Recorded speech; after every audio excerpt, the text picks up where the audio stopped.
Queridos alumnos, buenas noches, ¿cómo les va? ¿Cómo han pasado? ¿Qué tal la semana de exámenes? Mayerly, ¿cómo le fue? ¿Qué tal Nariet ayer? Buenas tardes, buenas noches, perdón. ¿Cómo le fue en la semana de exámenes? Ay, profe, ahí, bien, bien. Ahí o bien, bien. Los dos, depende de la materia que toque. Ok, bueno, ok, así mismo es, tranquilos. La nota a veces no define nuestro nivel de conocimientos. Pueden pasar muchas pueden existir muchos temas, muchos puntos que pueden conjugarse al mismo tiempo para que uno pueda tener una nota mala. Así que tranquilos, si han salido un poquito mal, tenemos el segundo parcial, ¿verdad? Para recuperarnos. Bueno, eh, ya los extrañaba, no nos hemos visto mucho en las últimas semanas. Hola, Liskeila, buenas noches, ¿cómo le va? Liskeila, Hola, Mister, buenas, bien. que me alegro mucho. ¿Qué tal su semana de exámenes? Bien, Mister, ahí. Ok. En promedio, ¿cuántas materias están revisando ya ahora?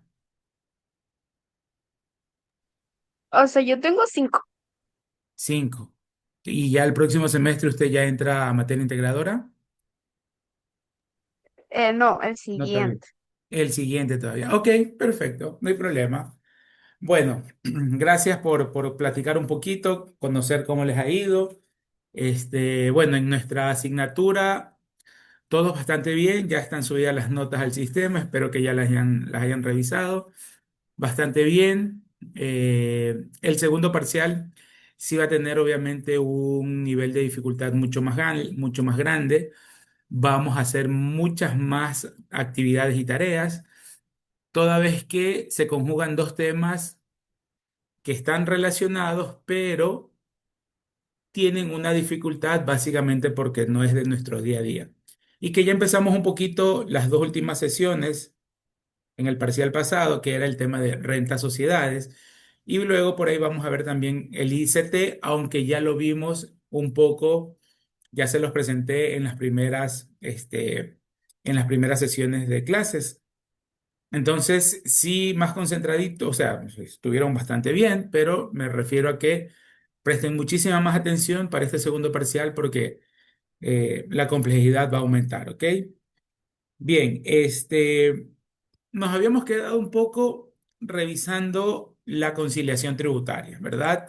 Entonces, voy a tratar de que ustedes recuerden, a entrar todos en contexto para que no nos coja como nuevos y vamos a hacer un breve repaso de lo que habíamos revisado hasta la semana antes de la anterior, ¿ok?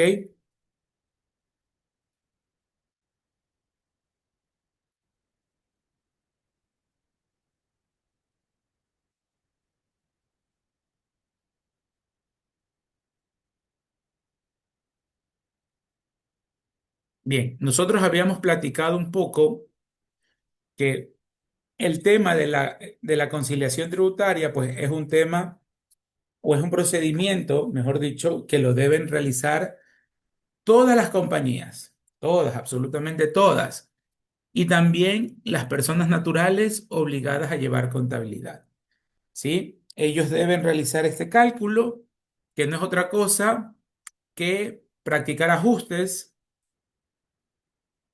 cuyo valor inicial o cuyo valor de partida es precisamente la utilidad o pérdida líquida del ejercicio.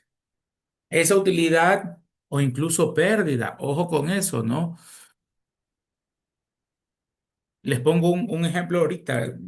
Recuerdo que no se los mencioné antes de nuestro receso, pero les pongo rápidamente un escenario, ¿no? Real que suele suceder a veces apegados a una realidad económica, porque nadie está exento de que tenga una pérdida contable, pero también hay una realidad en que a veces los contribuyentes abusan eh, para hacer ahorros tributarios, pero que no están apegados a la ley. ¿Sí? Entonces, puede ser que el 2024 una compañía XYZ, Sociedad Anónima, su resultado líquido fue una pérdida contable. ¿Una pérdida contable de cuánto? De 128.500 dólares. ¿Ok? Esa fue su pérdida. Uno puede llegar a pensar, profesor, tenemos una pérdida, pues ya no hacemos nada más. No, acabamos de ver el reglamento, que a pesar de que tengamos, a pesar de tener pérdidas, nosotros igual debemos realizar nuestro proceso de conciliación tributaria y esa conciliación tributaria nos va a transformar esa pérdida contable en una base imponible. ¿De acuerdo, queridos alumnos? Entonces, repito, puede ser que porque así estuvo el año estuvo malo este, en términos económicos, no se logró vender mucho.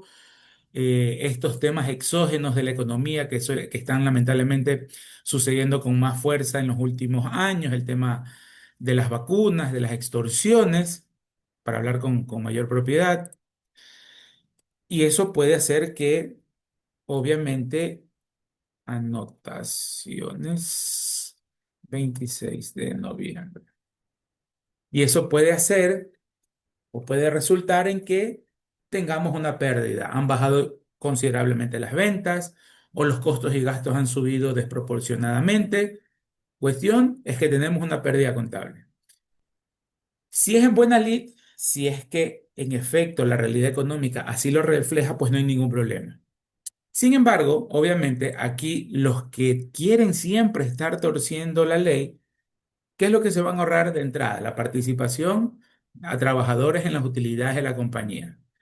¿Cuánto dice la norma tributaria que debe realizarse? El 15% por esto, ¿verdad? Pero claro, en el formulario esos 128.000 van a estar en negativo, por lo tanto, no pagan utilidades a sus empleados porque hemos tenido una pérdida contable, un valor negativo en el resultado contable. Entonces, por ahí, vamos a poner aquí entre comillas, me ahorro ese 15% y no lo pago, ¿ok? Y para que ponen en balanza a aquellos que siempre se andan queriendo torcer la ley, ponen en una balanza quién controla más o quién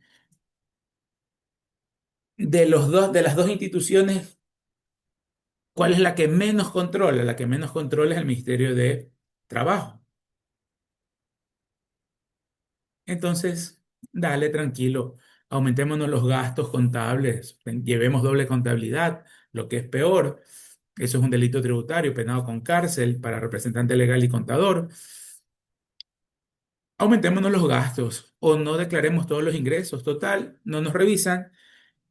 Genérate una pérdida, le dicen al contador, al pobre contador ahí que tiene que estar con esa presión constante y no pagamos participación de trabajadores. Ahí ya tenemos un ahorro del 15%. Asumamos que los valores reales, ¿ok? Los valores reales hubiera sido en la contabilidad normal, asumamos que hubiéramos tenido unos 55.000 dólares de ganancia en ese año, ¿sí? Ganancia. ¿Cuánto me estoy ahorrando aquí, verdad? En lo que hubiera sido en realidad, 8.250 dólares. Nos ahorramos participación de trabajadores modificando la utilidad contable del periodo, diciendo que tenemos pérdida. Como esto, en teoría, es responsabilidad de revisión del Ministerio de Trabajo, como el Ministerio de Trabajo revisa menos que el SRI, no nos van a hacer problemas, dale nomás.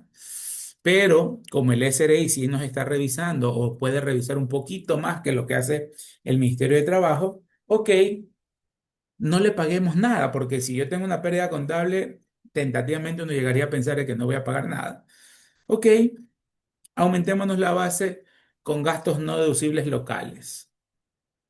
Le dicen al contador, búscate ahí, Javier. ¿cuántos, esos pagos que no hicimos retención? ¿Cuántos sumaron esos pagos que no hicimos retención? Y Javier, el contador, les dice, sumaron $8.500. Ah, ya, perfecto. Y entonces calcúlame cuánto pagaríamos de impuesto a la renta sobre ese monto nada más, ¿verdad? Ustedes conocen que es el impuesto a la renta, el 25%. Ya está bien, le pagamos 2.125 al Estado y no van a decir nada. No nos van a estar revisando. Con tal de que le paguemos y listo, y que agradezcan, y les digo, queridos alumnos, así dicen afuera, y que agradezcan que les estoy pagando algo, porque generé pérdida, no debería pagarles nada. Y el resto de los casilleros de conciliación tributaria, pues vienen en cero, ¿sí? Entonces, aquí la única base imponible sería el gasto no deducible, ¿verdad? Porque esto que es negativo, menos cero, cero, más gastos no deducibles, que recuerden que esto va con signo positivo, ¿verdad? Y esto va con signo positivo. Ok. Y el resto de los casilleros en conciliación tributaria, todo con cero, cero, cero, cero, cero, cero, cero, cero, cero. ¿Ok? Todo con cero. Y listo. Entonces, ¿cuánto va a ser mi impuesto a la renta causado? Este valor, que ya lo habíamos calculado. Y practícate ciertas retenciones, ¿no? Que tenemos a favor. ¿Cuánto tenemos de retenciones? Tenemos de retenciones 895, jefe. Ok, perfecto, mejor aún. Entonces, a pagar esto menos esto, ya, 1.230. Está bien, chévere. No hay ningún problema, pagamos, el SRI no me revisa y seguimos maltratando al Estado ecuatoriano de esa manera. ¿Ok? Entonces, volviendo otra vez a la escena de lo que habíamos visto la semana antes del examen, todo este proceso que van a hacer, ¿verdad? De la utilidad o pérdida contable, nosotros la vamos a modificar, le vamos a hacer ajustes, como dijo el reglamento, para llegar a qué valor vamos a llegar a una base imponible y esa base imponible es la que nosotros vamos a tributar. Sobre ese valor vamos a tributar y que aquí, ojo, estamos poniendo de manera directa el 25%. Yo creo que de pronto ya la próxima semana entraremos a ver tarifas de sociedades. La general es la 25, pero hay ciertos casos en que puede ser 22, hay ciertos casos en que puede ser 28% inclusive, pero la general es el 25 y así nos vamos a manejar. Probablemente en los talleres que se les envíe, pues ahí ustedes van a tener que calcular cuál es la tarifa y calcular el impuesto causado. Entonces, este proceso es el que me interesa y nos interesa con el otro profesor, que ustedes, queridos alumnos, lo tengan bastante, bastante claro. Y es un procedimiento. En el formulario no hay cómo perderse porque es automático. Lo que sí debemos tomar en consideración nosotros es utilizar la norma tributaria de manera correcta respecto a qué son gastos deducibles, qué son ingresos exentos, etcétera, etcétera. Y eso es un poco lo que veníamos platicando la última vez. ¿Ok? Entonces, regreso al reglamento. Nosotros nos habíamos quedado en esta parte, si mal no recuerdo. Se sumará también el porcentaje de participación laboral de los ingresos, de las utilidades atribuibles a ingresos exentos. Esto es el 15% de los ingresos exentos. Y como ustedes se dan cuenta, pues esos ajustes van en un más menos, más menos, más menos, según lo que diga el reglamento. Recordemos también, primero se restan las utilidades, porque eso es un derecho adquirido por parte de los trabajadores. Ese derecho está consagrado en el Código Tributario.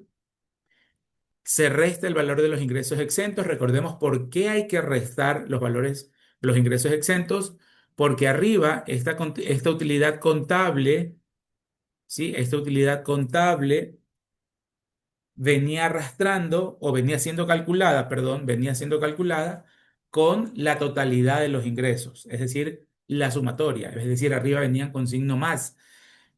Y contablemente, como habíamos dicho, lo que ingresa es ingreso. Tributariamente, no todos los ingresos, no todo lo que le ha ingresado a la compañía va a tributar el impuesto a la renta. Entonces, hay una norma que es el artículo 9 de la ley. Recuerden, ingresos exentos, artículo 9 de la ley, donde me dice que si hemos percibido algún tipo de ingresos que están catalogados como ingresos exentos, pues en la conciliación recién ahí hacemos el ajuste para quitarlos de esa utilidad y que abajo la base imponible llegue lo más saneada posible. Se le van a sumar los gastos no deducibles, que fue precisamente el pequeño escenario que hicimos hace un momento. ¿Por qué hay que sumar los gastos no deducibles? Porque nuevamente los gastos arriba en la fórmula de utilidad los gastos vienen siendo restados, disminuidos para tener esa utilidad.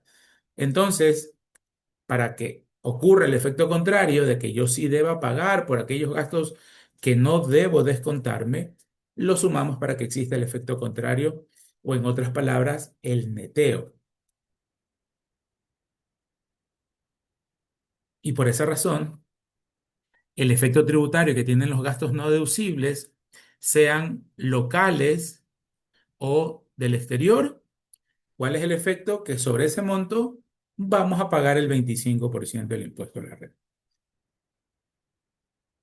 Sumamos el ajuste de los gastos incurridos para generar ingresos exentos. ¿Por qué razón? Porque esos gastos incurridos para generar ingresos exentos son gastos no deducibles, ¿no? No podemos tener un doble beneficio por aquella misma transacción. Si ya la norma me dice que por vender un inmueble, esa venta del inmueble es un ingreso exento, los gastos que se incurrieron para generar ese ingreso exento, publicidad, comisión del corredor de bienes raíces, honorarios del abogado, tasas municipales del registro de la propiedad, de los notarios, etcétera, etcétera, son gastos. Contablemente el dinero ha salido. Tributariamente lo sustentamos en facturas, cuando hay que retener se retiene, etcétera, etcétera, pero no se puede tener doble beneficio. Si ya la norma nos establece que el ingreso es exento, automáticamente ese gasto es un gasto no deducible. Y como lo explicamos en el numeral tercero, pues esos gastos no deducibles hay que sumarle y poder determinar cuánto ha sido ese tipo de gasto. Ahora bien, una vez que hemos realizado ese proceso, vamos a sumar también en el punto 5 aquel porcentaje de participación de trabajadores de las utilidades, es decir, de este 15% que ya calculamos aquí arriba, que provengan de ingresos exentos. Acuérdense que aquí arriba de la utilidad contable automáticamente disminuimos el 15%. No se hizo ningún ajuste, ¿sabes qué? Cuidado con los ingresos exentos, ¿verdad? No se ha hecho un ajuste de manera directa, se los ha pagado. ¿Y qué pasaría si no se realiza este ajuste eh,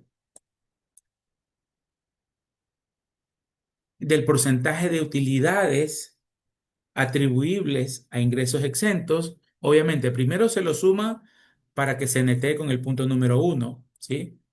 Si ya estoy restando utilidades, acá yo le sumo aquellas utilidades que correspondan a ingresos exentos, esto es el 15% de tales ingresos. Entonces, es importante, y eso era lo que iba a complementar entre el punto 4 y el punto 5, es que las compañías deben tener en su contabilidad, en sus sistemas, una clara diferenciación de los ingresos exentos, una clara diferenciación de los gastos deducibles y una clara diferenciación de los gastos no deducibles. Porque en algún momento de la conciliación nosotros vamos a tener que reversar o ajustar, como dice el mismo reglamento, todo lo que tenga que ver con ingresos exentos, porque no debe pagar el impuesto de la renta sobre aquellos ingresos y sobre los gastos no deducibles que sí deben pagar el impuesto de la renta. ¿Sí? Obviamente, cuando ya hagamos en los números, los ejercicios, lo vamos a poder aplicar de mejor o lo vamos a poder complementar de mejor manera. 6, restamos la amortización de pérdidas establecidas en la conciliación tributaria de años anteriores. Y aquí quiero hacer un tiempo muerto, un tiempo fuera. Aquí arriba hablábamos de pérdida contable, pérdida del ejercicio. ¿De acuerdo? Pérdida del ejercicio. Sin embargo, producto de estos ajustes, yo puedo también tener una pérdida tributaria. Yo puedo tener una pérdida tributaria. Dejo de compartir y me voy al Excel un poco para que complementemos la idea.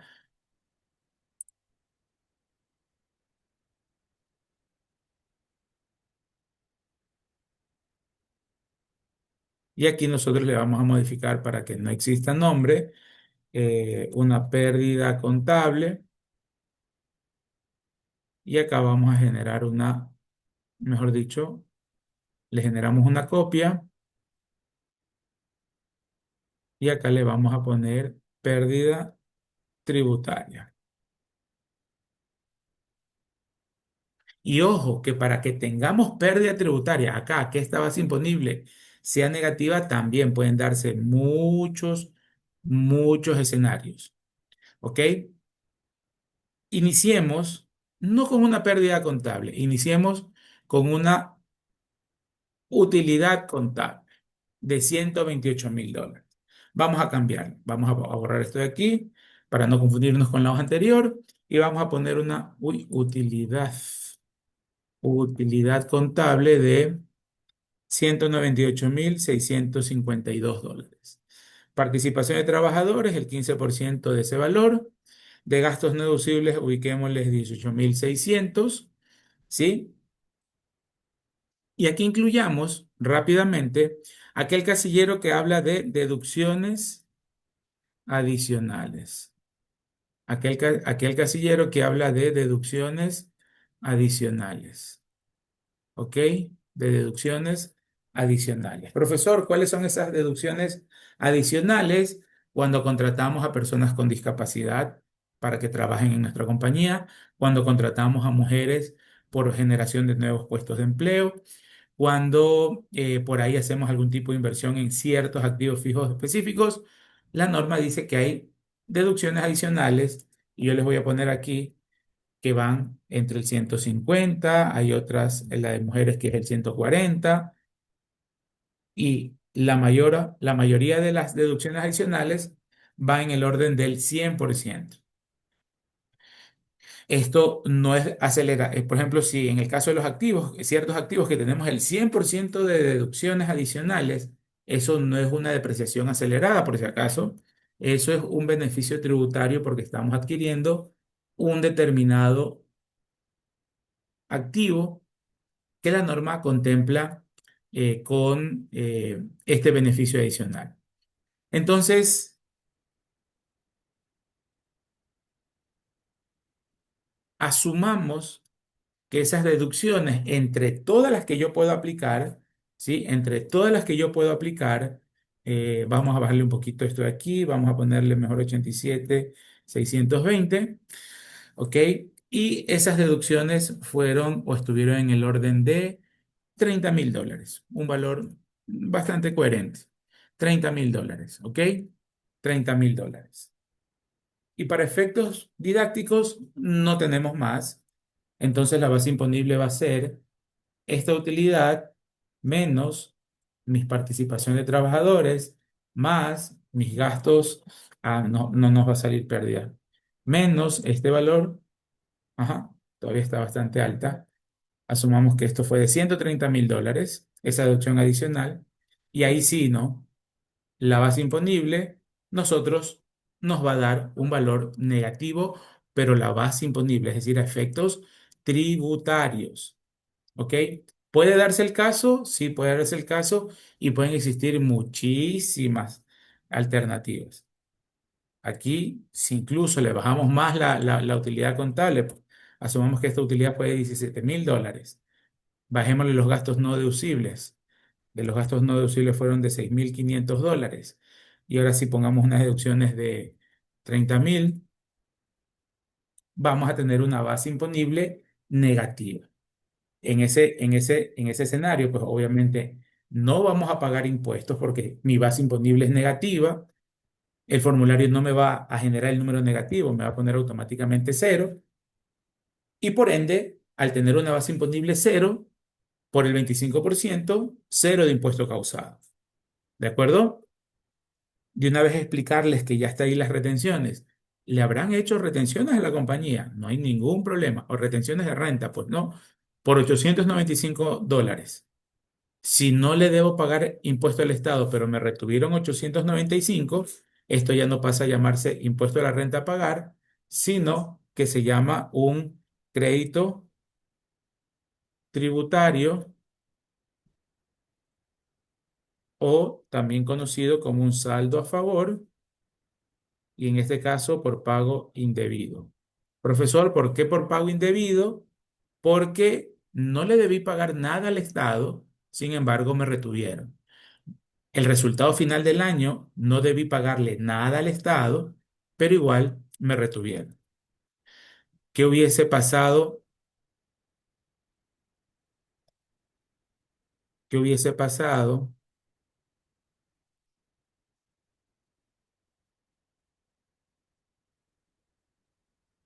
si yo sí hubiese tenido una base imponible, para terminar de hablar de los saldos a favor, si yo hubiese tenido aquí una base imponible de 5.200, aquí es el 25%, perdón,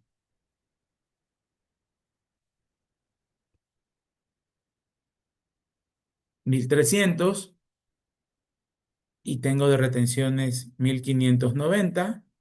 Aquí también voy a tener un crédito tributario, ¿verdad? Porque ya no me da valor a pagar, sí causé un impuesto, pero las retenciones cubren ese impuesto que yo estoy calculando y de paso tengo un excedente. En ese sentido, se llama crédito tributario, pero en este caso va a ser un saldo a favor por pago en exceso. Un poco para que tengamos claras las dos figuras del saldo a favor. Y esto aplica también para personas naturales, no solamente para sociedades. ¿Y por qué la distinción? Porque un procedimiento es para pagos en exceso y otro procedimiento un poquito más complejo cuando es un pago indebido. Para un pago indebido, el Código Tributario dice que hay que presentar el reclamo y ese reclamo debe estar firmado o suscrito por un abogado patrocinador. Entonces, ahí se complica un poquito el tema cuando es un pago indebido. Cuando es un pago en exceso, el procedimiento es un poquito menos complejo. ¿Ok? Regresemos entonces a nuestra fase o nuestro establecimiento de esta pérdida tributaria. ¿Sí? Entonces, esto es una pérdida tributaria. Y ojo, puede pasar lo que estamos viendo en el Excel. Tengo pérdida tributaria, pero tengo saldo a favor. No es que se compensa. Ojo, una cosa es pérdida tributaria, otra cosa son las retenciones que me efectuaron. Son dos temas diferentes, queridos alumnos. No nos vayamos a confundir. No es que ustedes pueden llegar a decir, lo puedo netear, no, para nada. Esto es cero, ¿sí? Perdón, el cero va acá. Bueno, en el formulario va ese valor, va al casillero que dice pérdida tributaria, este monto, cero de impuesto causado, pero las retenciones es un mundo aparte. Recuerden que las retenciones son una forma de pagar el impuesto de la renta de manera adelantada o anticipada, y eso significa que yo ya pagué ese impuesto de la renta. Entonces, esta pérdida tributaria,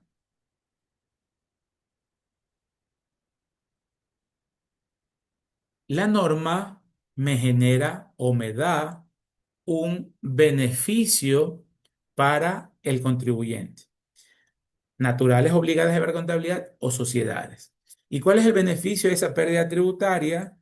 Dice la ley, déjenme abrir la ley para extraerles ese artículo. Si mal no recuerdo es el artículo 11,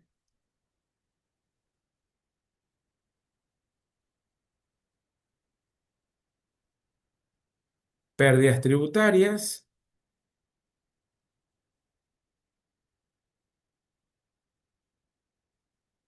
y la ley es bastante clara al respecto, ¿no? ¿Qué dice la ley respecto a la pérdida tributaria? En el artículo 11,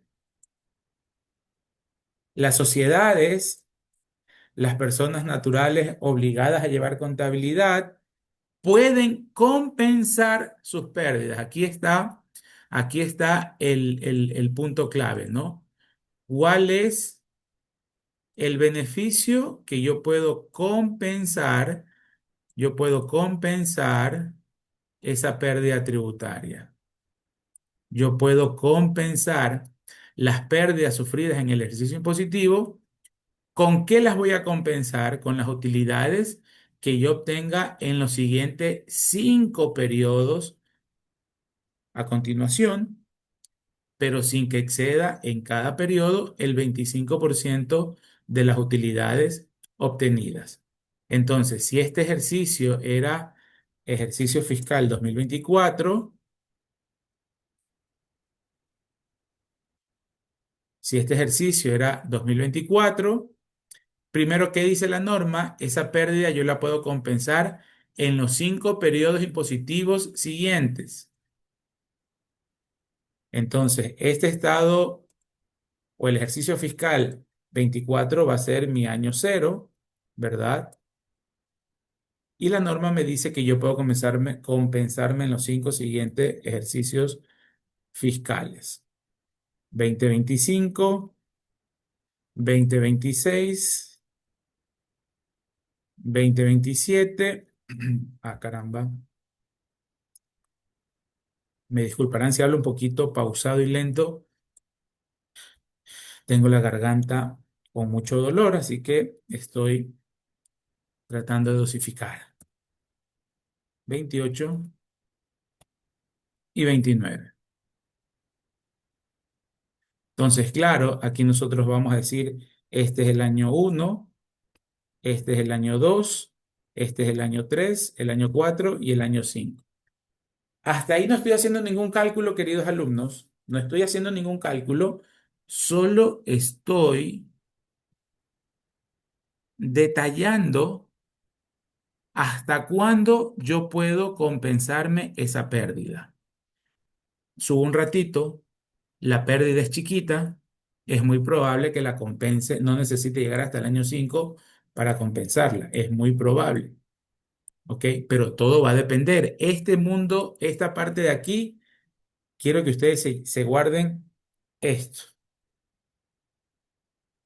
Lo vamos a poner en letras más grandecitas y llamativas, porque todo este análisis va a depender de muchos factores. De muchos factores. Primero, ¿qué dice la norma? Yo esa pérdida me la puedo compensar hasta en los siguientes 5 ejercicios siguientes sin que exceda el 25% de las utilidades obtenidas.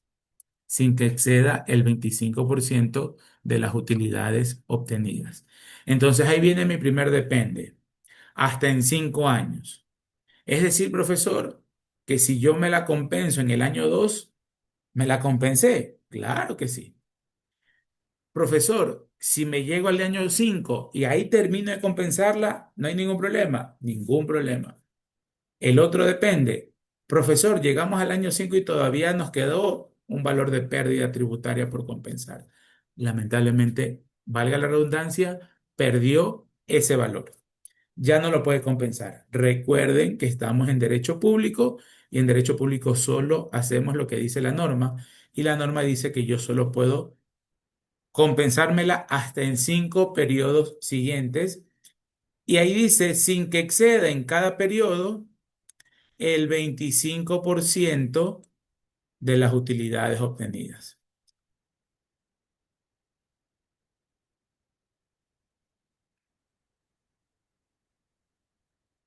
Y aquí la norma dice que vamos a considerar como utilidades las diferencias resultantes entre ingresos grabados menos costos y gastos deducibles. Ingresos grabados menos costos y gastos deducibles.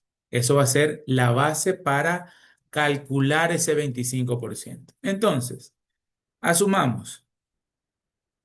Utilidades. Aquí teníamos este valor negativo, ¿no? La pérdida, que es la que origina el cálculo que vamos a realizar.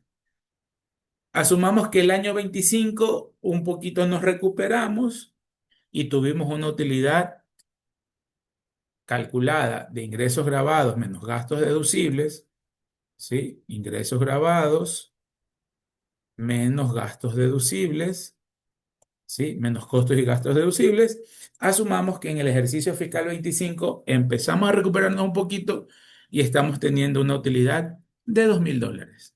Poquita, ¿sí? Poquito, $2.000. ¿Qué dice la norma? Que yo puedo compensar hasta el 25%. Compensar, compensar hasta el 25%, dice la norma. Ok, entonces el siguiente paso es saber cuánto es ese 25%.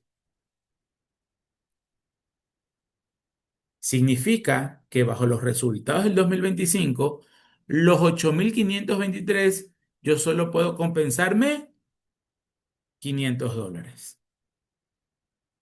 ¿Sí? Y por eso es que la norma nos da 5 largos años como plazo para poder compensar.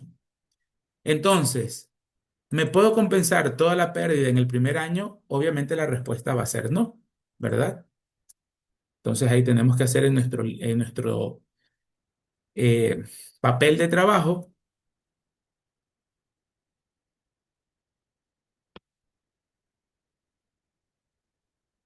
la compensación, ¿no?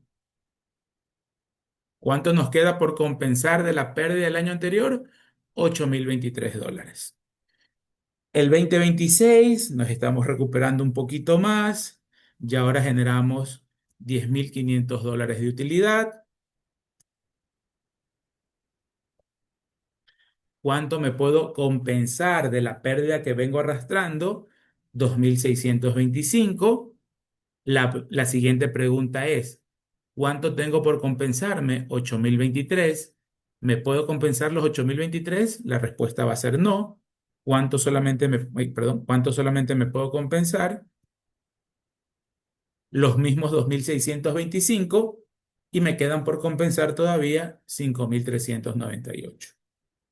2027 empezamos a despegar, gracias a Dios, y ahora tenemos una utilidad de $85.000. Aumentamos ingresos, bajamos un poquito los costos, fuimos más eficientes y tenemos una buena utilidad en el año 27.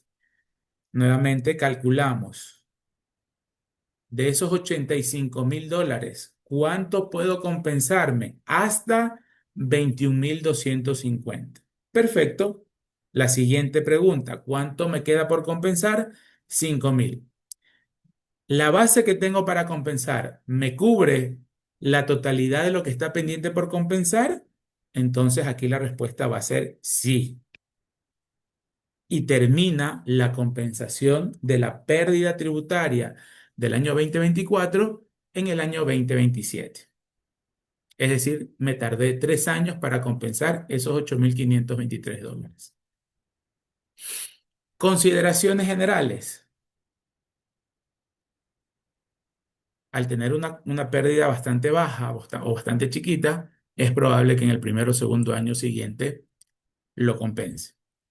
Cuando las pérdidas son altas, es muy probable que lleguemos al año 5 y no la hayamos compensado. Y para completar o para aumentar la complejidad, y por eso les digo que este segundo trimestre sí va a ser mucho más complicado, puede existir un mix dentro del análisis que nosotros hayamos tenido. ¿Qué pasa si la utilidad es precisamente, asumamos que sea el mismo valor? Partamos nuevamente de ahí. El año 25 también estuvimos medio fregados. Este tema de, de lo que se pide de dinero, ¿cómo es? Este, las extorsiones. sigue golpeando fuerte, hay mucha inseguridad, la gente no sale a comprar. Volvimos a tener pérdida, queridos alumnos. Asumamos ahora que tenemos 5.600 de pérdida.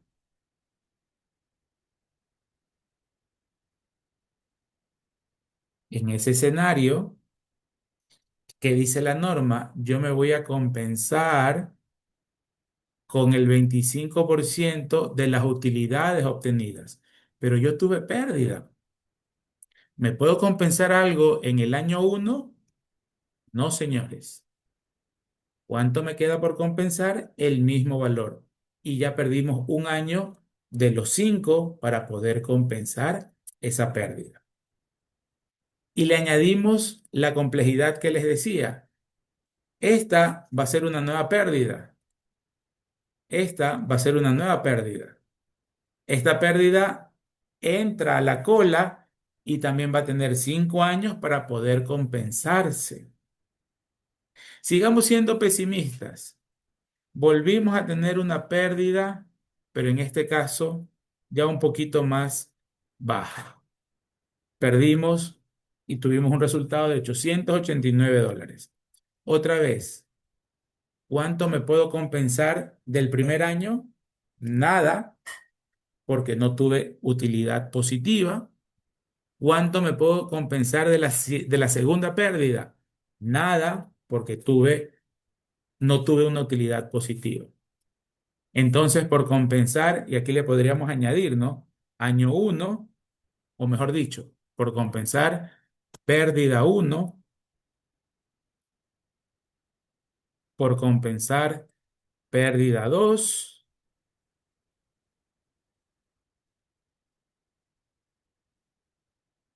Y si ustedes se dan cuenta, vamos incrementando las pérdidas que estamos teniendo, ¿verdad? Producto de que no estamos teniendo buenos años en los años siguientes en términos económicos.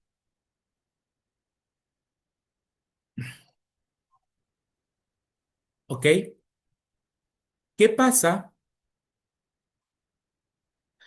si el 2027, gracias a Dios, ya tenemos este resultado positivo, $85.000? Ok, ahora yo voy a tener tres pérdidas por compensar, ¿no? La del año cero, la del año uno y la del año 2. Entonces aquí vamos a tener que poner aquí también por compensar pérdida 3, este monto, ¿verdad? Entonces, ¿qué nos dice la norma? Este ya está entrando en cuidados intensivos, para utilizar una terminología médica. Este está en cuidados intermedios y este está fresquito. A este aquí todavía tenemos 5 años para compensarlo. Pero como yo les había dicho acá, que esto es un gran depende, los escenarios que nos podamos imaginar, queridos alumnos, son infinitos. Así que, producto de que existen varios escenarios, obviamente estamos diseñando con el otro profesor varios talleres para que ustedes hagan en casa, empiecen a practicar, porque en estricto sentido, en la realidad, este tema de las pérdidas tributarias es un tema que puede ser incluso hasta un bucle repetitivo. ¿Ok? Ahora, nos estamos fijando solo en la parte del análisis tributario, porque arriba, si yo empiezo a tener pérdida contable, pérdida contable, pérdida contable, hay una norma que es la ley de compañías que establece que una compañía al segundo año consecutivo de pérdida debe entrar en proceso de liquidación. Hay algunas compañías que llegan a esos estados críticos y siguen funcionando. Por ahí también se debe un poco a la falta de control de la superintendencia. Pero más allá de eso,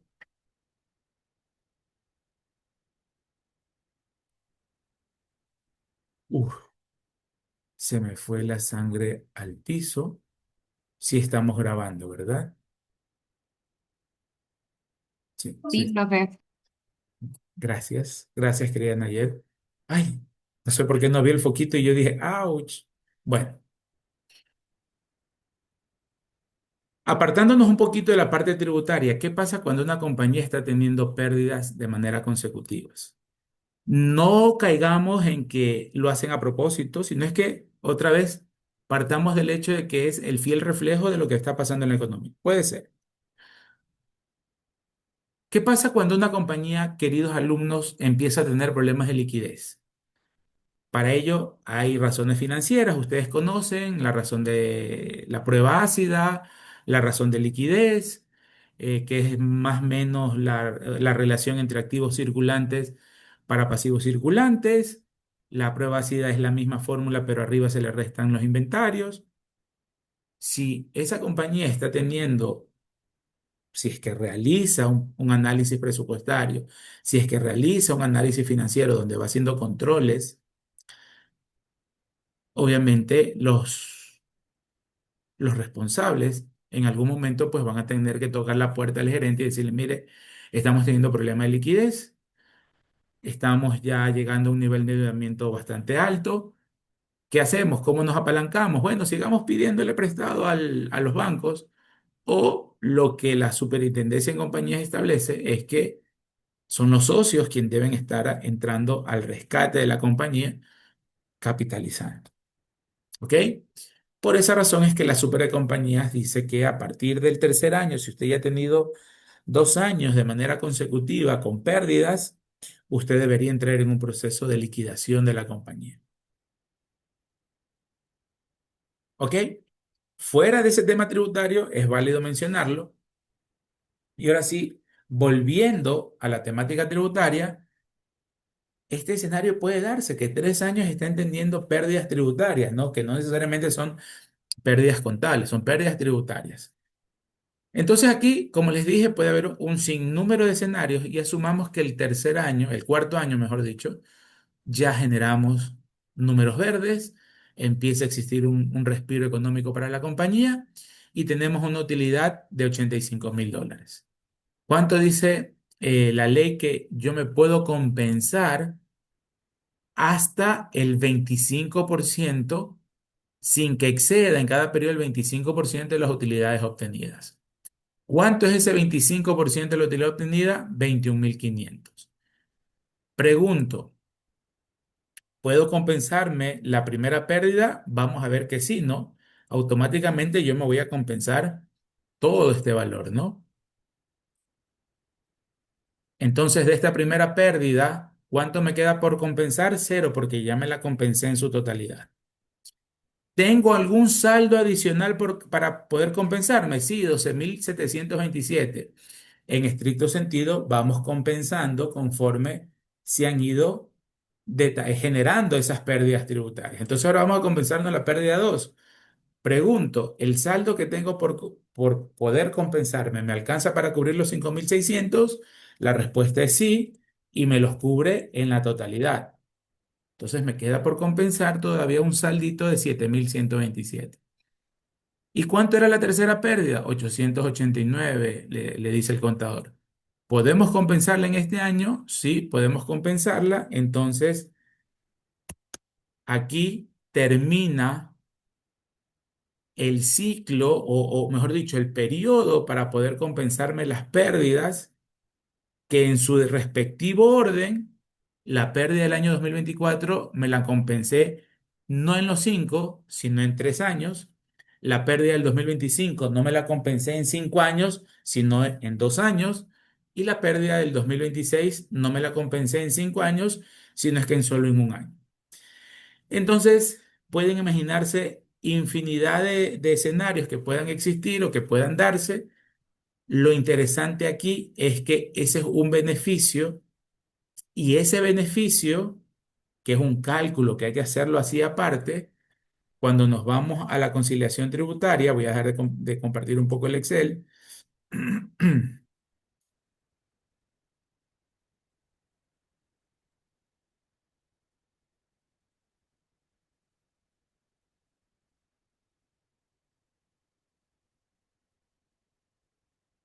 En la conciliación vamos a encontrar el casillero que dice amortización de pérdidas establecidas en la conciliación tributaria de años anteriores. Entonces, yo ahí me voy a poder descontar esa amortización que ya pude efectuarla respecto a esas pérdidas que yo vengo arrastrando. Entonces, ¿cuál es el objetivo, verdad, de ese casillero en la conciliación? Pues efectivamente disminuir, como ustedes ven aquí, restar el valor de la utilidad o de la base imponible para pagar un menor impuesto. ¿Por qué razón? Porque hago uso del beneficio de compensarme las pérdidas. Hago uso de ese beneficio de compensación de pérdidas y eso me va a hacer que la base imponible sea un valor menor. Entonces, nace también aquí, o puede salir otra pregunta, profesor, y si no tengo pérdidas de años anteriores, porque nuestra compañía ha estado generando datos positivos en todos los años de vida societaria de la compañía, pues obviamente ese casillero de la conciliación lo vamos a dejar en cero, no lo vamos ni a topar. Pero si venimos arrastrando esas pérdidas, ahí está el casillero en el cual nosotros podemos utilizarlo eh, respecto a la amortización de pérdida de años anteriores. ¿Hasta cuánto yo me puedo amortizar? ¿Sí? Y como ya vimos un poco en el Excel, en ese pequeño papel de trabajo, esas pérdidas pueden compensarse al año siguiente, como un caso extremo. Vámonos a otro caso extremo, puede compensarse justo en el año quinto o incluso no puede llegar a compensarse en su totalidad. Y si ya ese año no lo compensamos, al año sexto ya no debe aparecer. Es más o menos similar al tema del crédito tributario. Ese crédito tributario de retenciones que vimos en el Excel hace unos minutos, donde nos hablaba que puede ser por saldo a favor, perdón, un saldo a favor por pago indebido, un saldo a favor por pago en exceso, yo lo puedo utilizar hasta por 3 años. Yo lo puedo venir arrastrando hasta por 3 años. Ya en el cuarto año, si yo no lo logré utilizar o no me lo pude compensar, yo ya lo elimino de mi formulario. Y obviamente también lo elimino de la contabilidad porque eso va a estar como una cuenta por cobrar al SRI, ese saldo a favor, y le debo dar de baja tanto en mi declaración como en mi balance general de la compañía. Asimismo, como vamos arrastrando ese crédito tributario, de igual manera vamos arrastrando esas pérdidas tributarias que nosotros podamos establecer. O que si es que se haya presentado el caso, pues nos vimos inmersos en una pérdida tributaria. Y la norma, como ya vimos aquí, perdón, en el artículo 11 me permite compensar. Es decir, esto es un beneficio tributario, que yo me compense las pérdidas para disminuir la base imponible.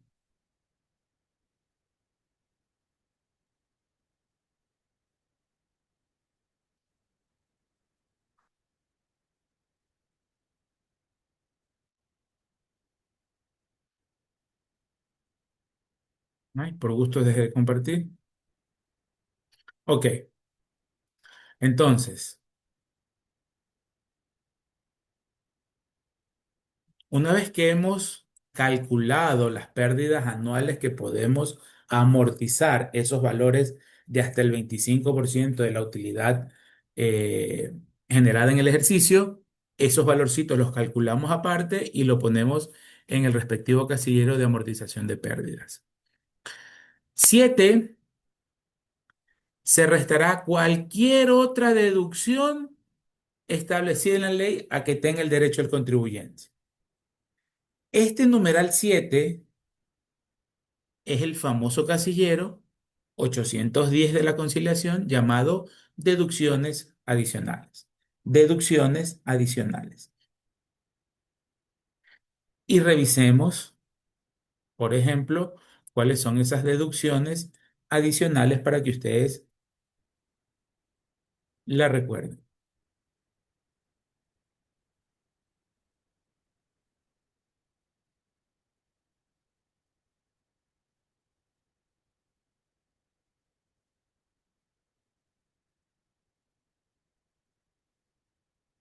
Aquí tenemos una.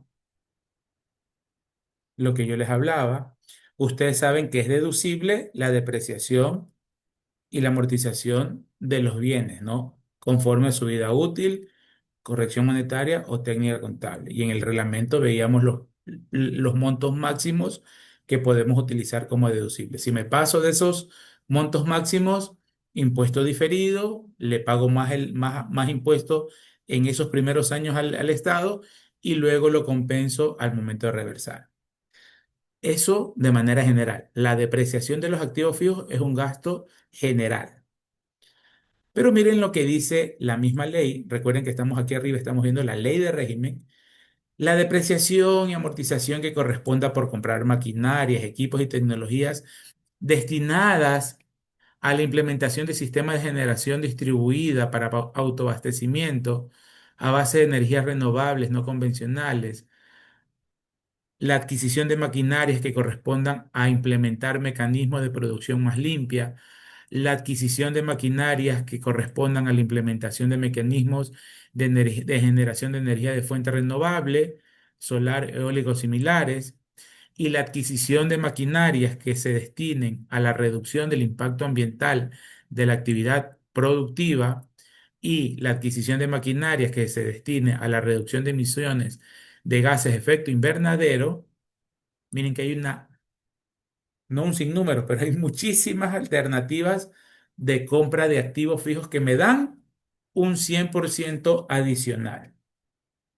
Es decir, la depreciación contable, conforme a los límites que establece el reglamento, van a estar arriba para llegar a la utilidad contable.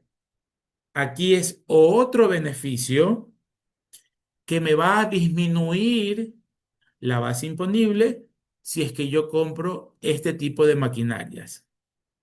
Y como ustedes conocen, no es que me voy a descontar el valor de adquisición de la maquinaria.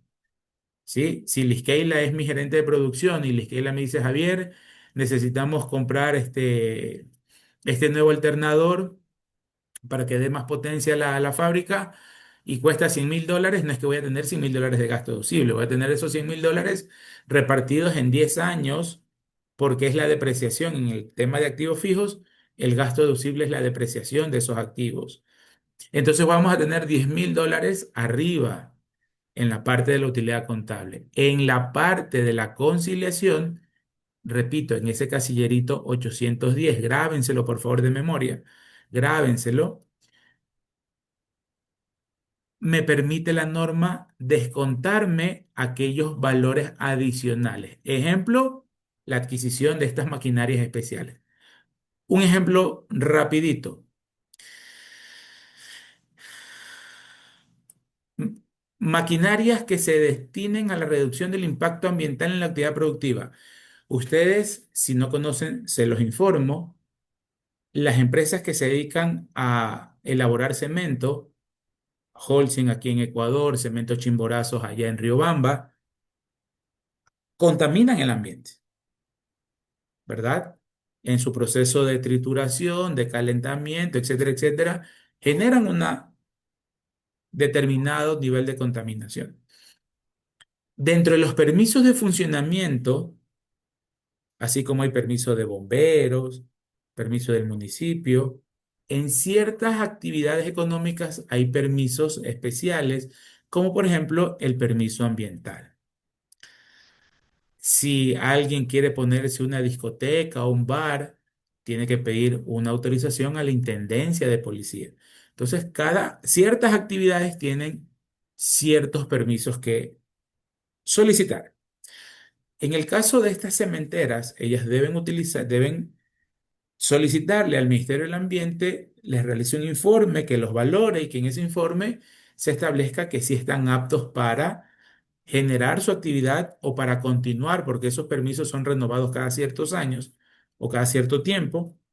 ¿Y cuál es el propósito? Que el Ministerio del Ambiente revise como parte técnica que ese proceso productivo, que esa actividad productiva que dice ahí la ley, no tenga ese impacto ambiental que debería tener. Y para ello, y les digo el caso específico de las cementeras, porque en su momento a mí me asignaron una auditoría de una cementera, ellos deben tener filtros de aire. ¿sí? Filtros de aire, para que esos filtros retengan esas partículas de polvo que van a contaminar el ambiente y si no lo tienen, pues el Ministerio del Ambiente no les autoriza el funcionamiento. Entonces, a ese tipo de maquinarias, es un ejemplo, se refiere la norma. Pero miren el condicionamiento, ¿no? Hasta aquí estamos viendo en qué activos y cuánto es el porcentaje, 100% adicional. Para el efecto, esas adquisiciones no deben ser necesarias para cumplir con lo dispuesto por la autoridad ambiental. ¿De acuerdo? Es decir, no es que porque el ministerio me dice, oye Javier, aquí tú debes tener un filtro de 10.000 partículas por tonelada de aire o de polvo, me invento, estoy hablando piedra a lo mejor, más allá de que es el cemento, piedra, cemento, jeje, chiste politécnico. No es que por adquirir esa yo ya tengo ese beneficio adicional, porque eso es un requisito que me lo dice la autoridad de control, que en este caso es el Ministerio del Ambiente. Deben ser por adquisiciones adicionales a esas que me solicita el Ministerio del Ambiente. Es decir, si para mi funcionamiento yo necesito 4 filtros, estoy obligado a comprar los 4 filtros. Pero ¿qué pasa si no compro 4, sino 6? Estoy filtrando mucho más. Entonces, por esas 2 nuevas o 2 adicionales maquinarias, yo voy a utilizar el gasto adicional. Y yo les pregunto a mis queridos alumnos, si la norma me da un beneficio, ¿lo vamos a utilizar o no lo vamos a utilizar?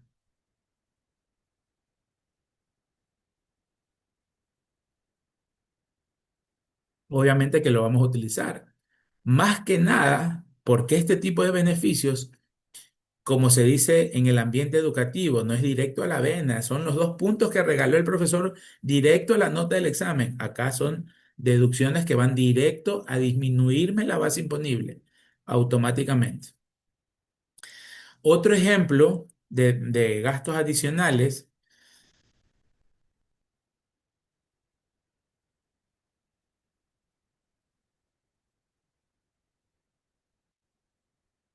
por ejemplo, cuando contratamos a personal femenino, a las bellas damas, a las mujercitas. ¿Qué dice la norma?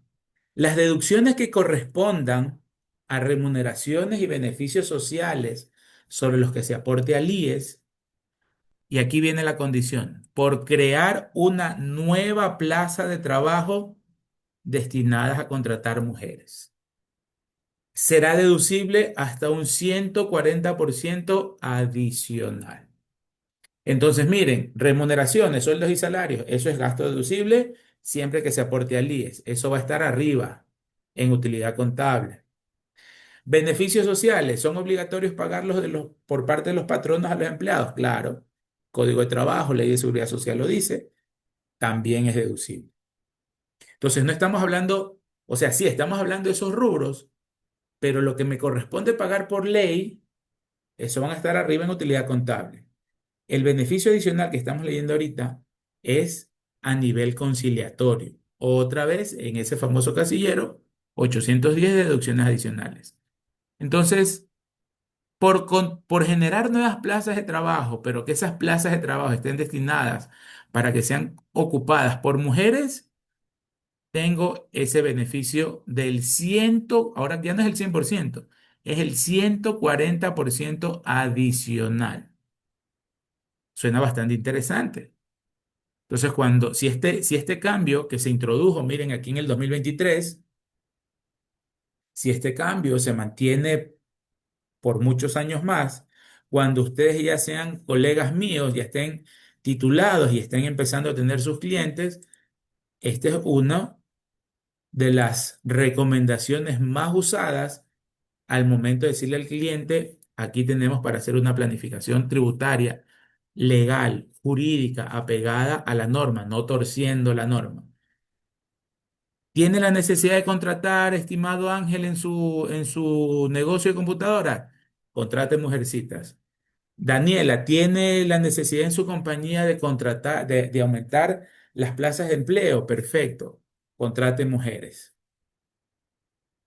para que tenga un beneficio tributario les cause un menor impuesto a pagar o un menor impuesto causado, mejor dicho, y eso obviamente le va a dar flujo, le va a aliviar bastante el flujo de la compañía. Y el otro beneficio adicional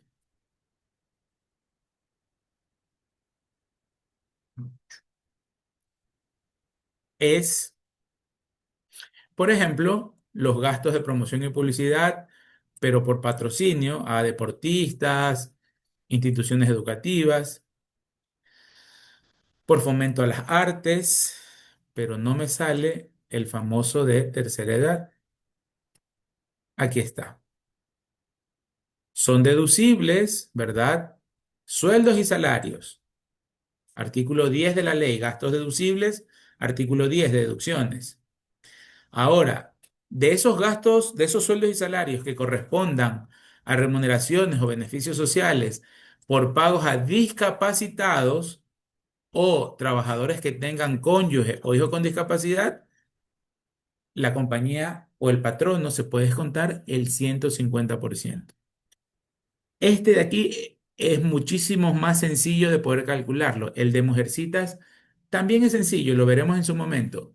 Este, y son valores directos, ¿ah? Son valores directos. O sea, no es que aquí hay que esperar algo. No, la norma dice que este, se aplican esos porcentajes y esos porcentajes, este,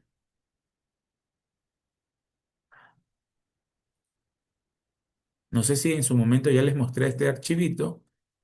Guarden la confidencialidad del caso, por favor. ¿Sí?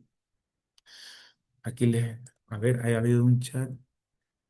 Obvio que, mi querida Nayer. Hace 5 minutos. Obvio que me perdí.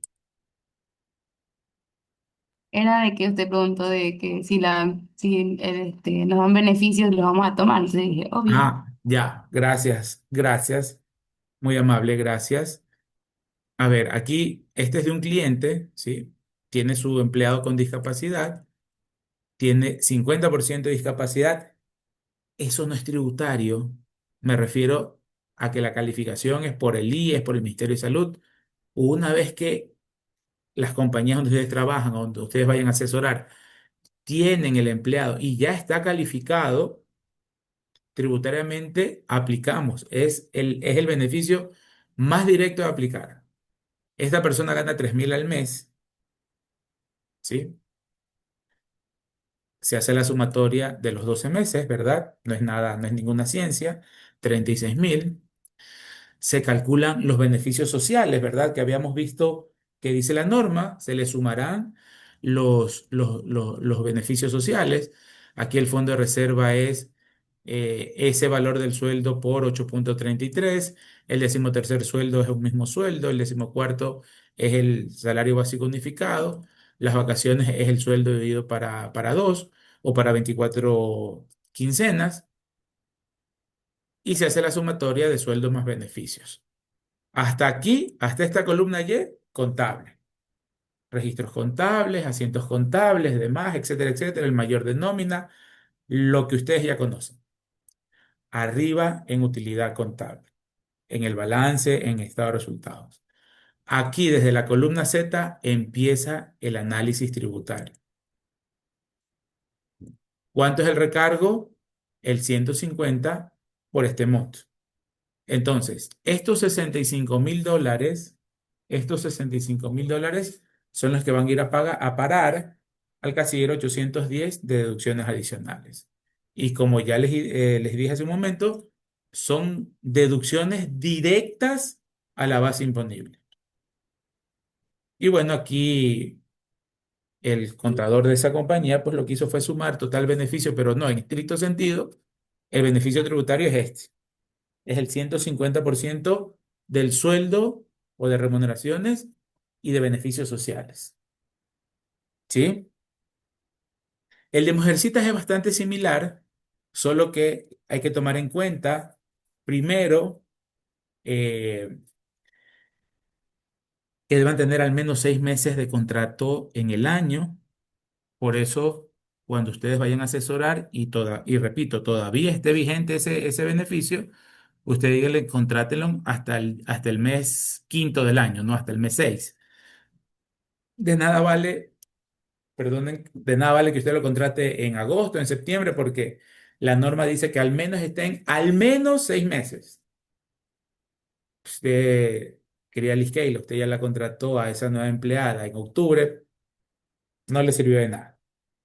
Entonces se puede planificar financiera y tributariamente en ese sentido. Entonces ese es otro beneficio, ya igual por el tiempo lo vemos Dios mediante el próximo lunes, igual tengo que buscarlo, este sí lo tenía a la mano, y son los beneficios adicionales que la norma nos brinda y como dijo Nayer, pues si están en la norma, yo los voy a utilizar.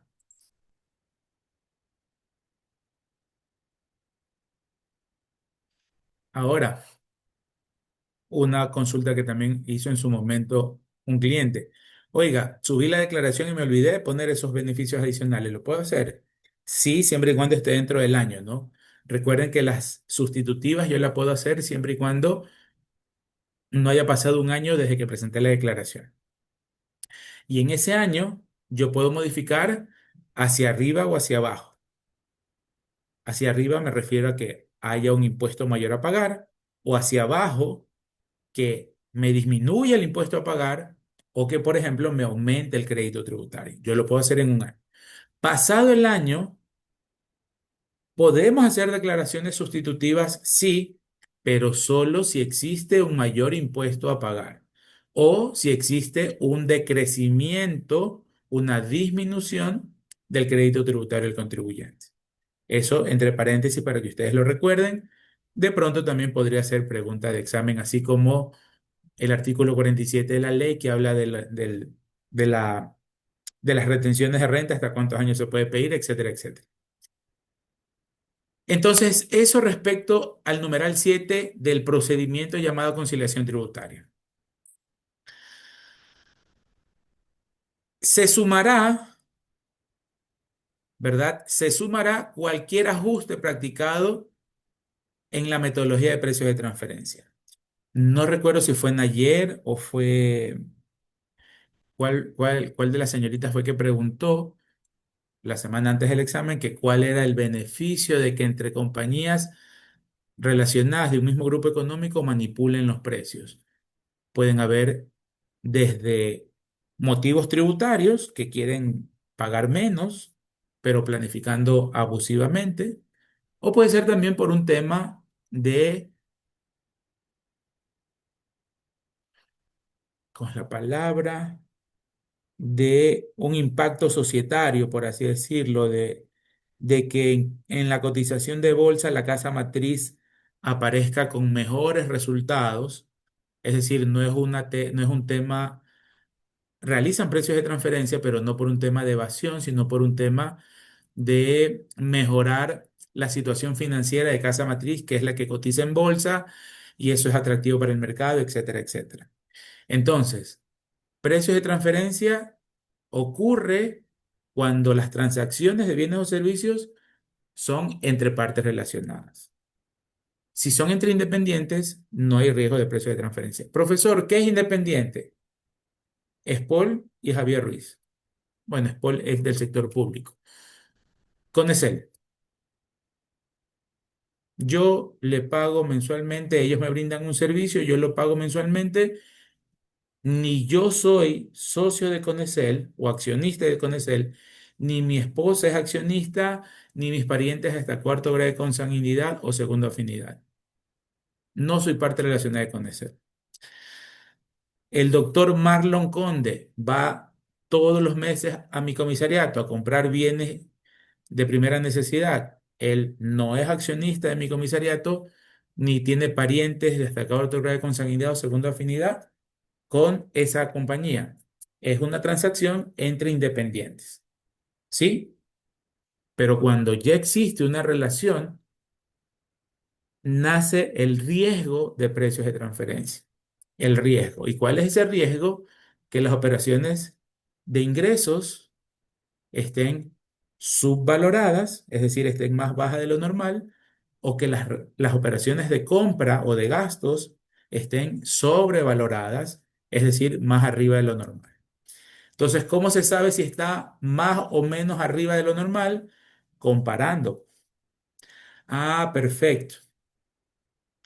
La compañía Caterine Mendoza Castro S.A., filial de la compañía Mendoza Castro Alemania, están teniendo una contraprestación de servicios. La casa matriz de Mendoza Castro en Alemania le brinda un servicio técnico. ¿Qué servicio técnico? Mantenimiento del sistema operativo. Se me ocurre. ¿Ok? ¿Quién paga? Paga Ecuador. La compañía Mendoza Castro Ecuador paga a Mendoza Castro Alemania. Eso es un pago al exterior que, como vimos, también puede quedar como gasto no deducible si no se aplica la norma correctamente, que es muy aparte del tema de precios de transferencia. Entonces, ¿qué le va a decir el SRI? Ok, ¿cuáles fueron las características de ese servicio? Ah, mira, me las brindaron tres personas técnicas con nivel profesional.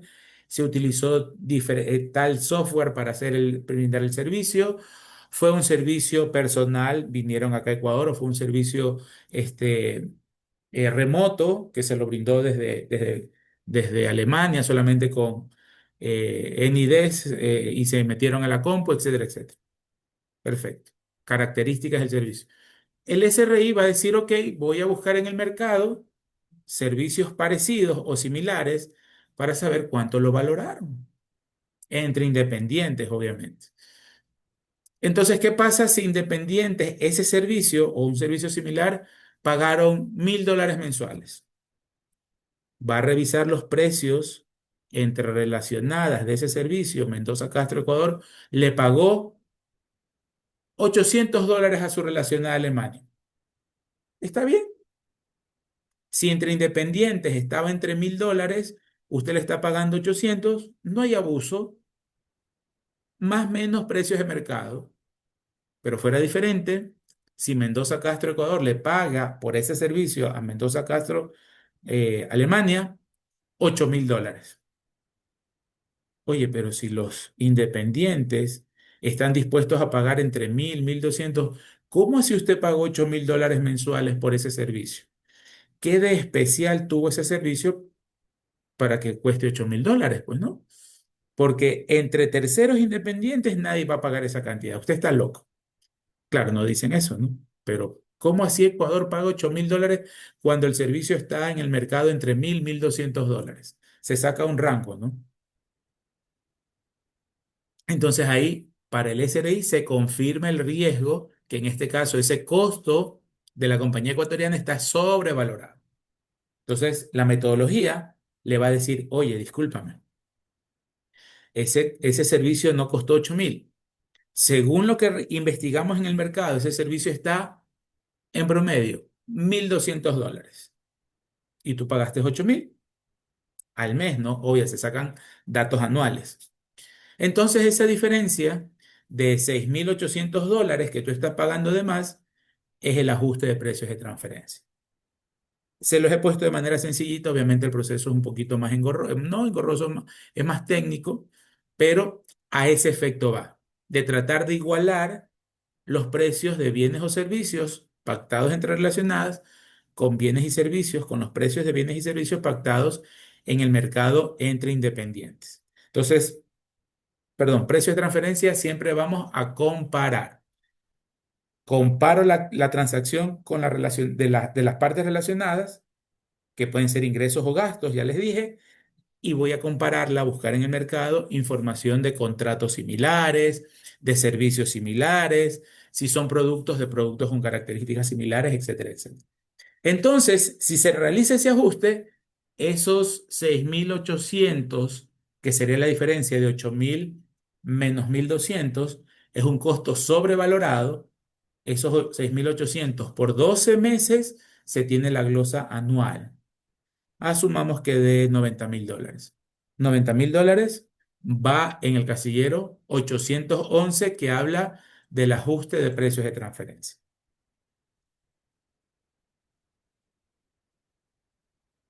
¿Ok?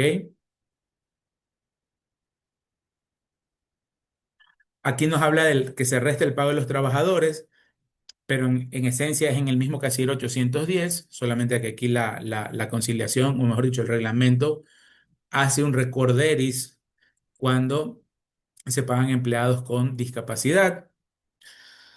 El 11 estuvo derogado, el 12 está derogado. Se resta el 100% adicional de depreciación de la adquisición de tecnologías que ya habíamos hablado, lo de las cementeras, etcétera, etcétera. No es un casillero adicional, es en el casillero 810, que es una bolsita donde van a parar todos estos gastos adicionales. Y de ahí,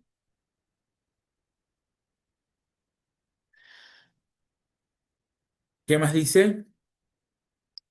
Otro de los gastos adicionales, que es el del seguro de médicos privados, cuando los empleados le pagan ese servicio o ese seguro a sus empleados. Otra vez, eso va en el casillero 810. Otro gasto adicional, 810. Y se acabó la conciliación tributaria a nivel conceptual, mis queridos alumnos. No se asusten, uy, el profesor ya terminó y no hemos hecho un ejercicio. No, ya vamos a hacer ejercicios. No se preocupen. La idea primero es que todos mapeemos de qué se trata la conciliación y ahora sí vamos a calcular.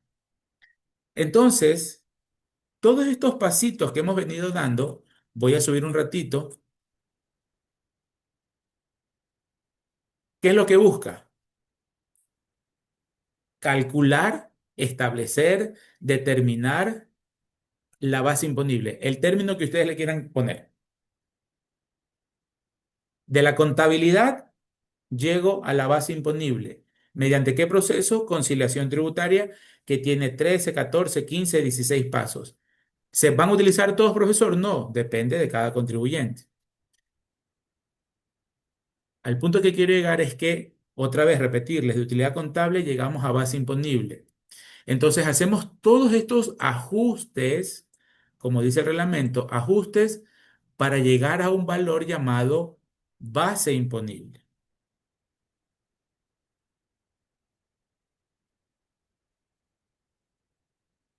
Y sobre esa base imponible, la compañía aplicará la tarifa que diga la ley de régimen tributario interno para calcular el impuesto a la renta causada.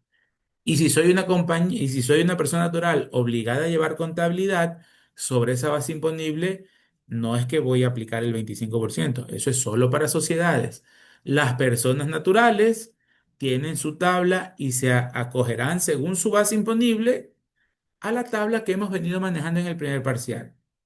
Repito, utilidad contable la transformamos en base imponible por medio de los 14, 15, 17 pasos que tiene la conciliación tributaria. Ese valor final, ese cálculo llamado base imponible, es el valor sobre el cual vamos a pagar el impuesto a la renta. Y como este procedimiento lo utilizan sociedades o naturales obligadas a llevar contabilidad, sobre esa base imponible las sociedades van a pagar el 37, van a pagar el 25% y eso está en el artículo 37 de la ley, tarifa para sociedades. Por favor, confirme que estamos viendo el artículo 37 para no seguir hablando sin proyectarles. Sí, ¿no? Artículo 37. Y, profe. Gracias. ¿Qué dice? Palabras más, palabras menos. Los ingresos gravables por sociedades aplican el 25 sobre la base imponible. ¿Cuál es la base imponible? La que conceptualmente acabamos de calcular en el reglamento. Entonces el 25% por conciliación tributaria es solo para sociedades. Les hago hincapié porque a veces se suele confundir que como hablamos de naturales y sociedades, hablamos de conciliación, hablamos de base imponible, creen que las naturales también van a pagar el 25. No, es solo las sociedades. El 36, el que está uno arribita del 37, uno antes del 37, habla de la base imponible, de la tarifa, perdón, para personas naturales. Si no fuera tan largo, fuera excelente.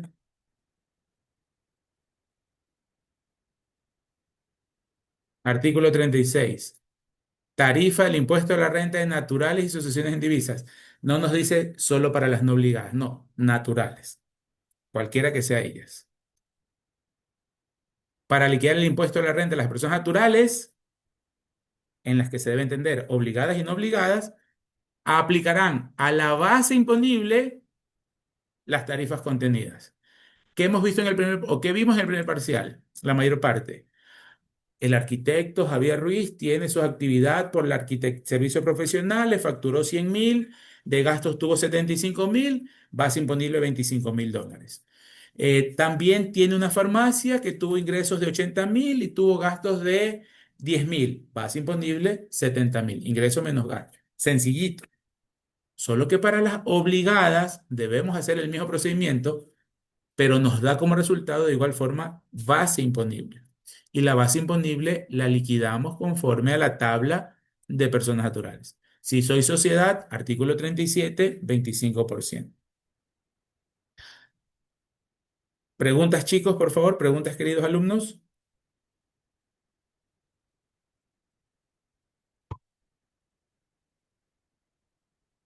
Ok, entonces, Dios mediante, el fin de semana les subo un pequeño video donde yo les voy a explicar una pequeña conciliación tributaria para que empiecen a calentar motores y tengan ustedes ese soporte, ese apoyo virtual, para que ustedes empiecen ya a chequear y a calcular conciliaciones tributarias. Dios mediante, entonces, ya el día lunes arrancamos. Es mi intención que en clase ustedes empiecen ya a calcular, ir detectando qué son exentos, qué son grabados, qué se debe hacer, qué no se debe hacer, e ir practicando. ¿De acuerdo, mis queridos alumnos? Entonces esperen ese videito el fin de semana,